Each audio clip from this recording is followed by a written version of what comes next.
Cancer gives you something that most people don't get. It's the perspective of knowing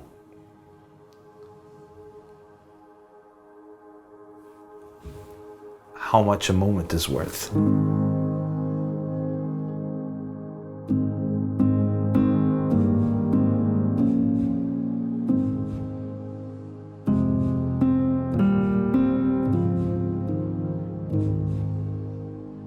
I grew up in Guatemala. Everything that I've been through feels like it's been with family. And I just remember houses being full of laughter, full of kids running around. We were lucky. Guatemala is where I met the love of my life, Andrea. And that's where my family story, I think, really begins.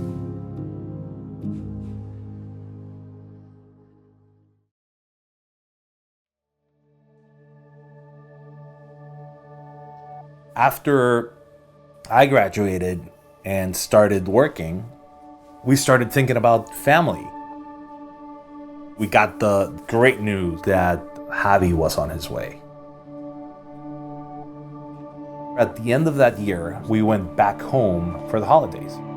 And near the end of that week, I started feeling like off. At 6 a.m. on January 7th, we got a call from the doctor. And he said, go to the emergency room right now.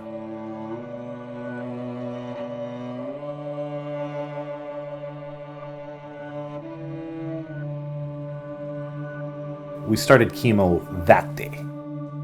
And I didn't leave the hospital for 3 months. Y poco a poquito vamos personalizando el todo. Javier was born in the same hospital a few buildings away. They set up a bed for me in the room where Andrea was, so I could be there through the process. If I'm gonna ask for one thing to God, it's like, I just want to hold my baby.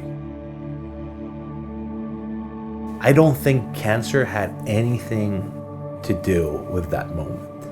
That moment was all Javier and all Andrea.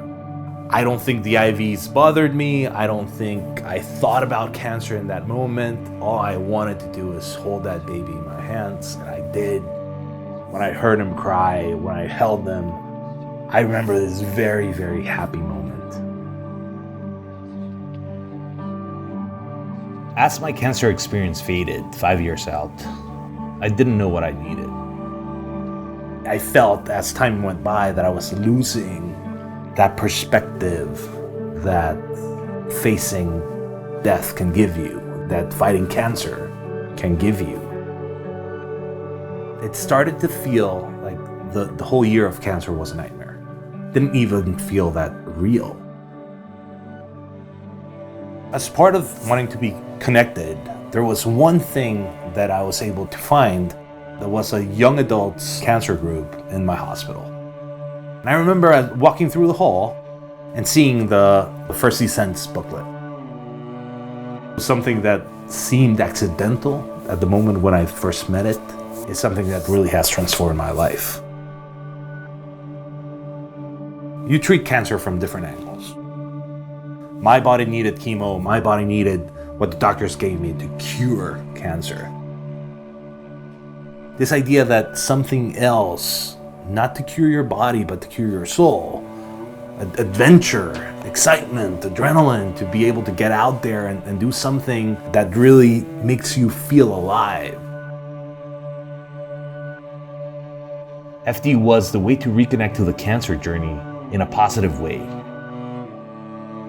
If we are able to treat the cancer cells through chemo and destruction, and we are able to keep the spirit up through challenge and through staying engaged, I think the results will be better.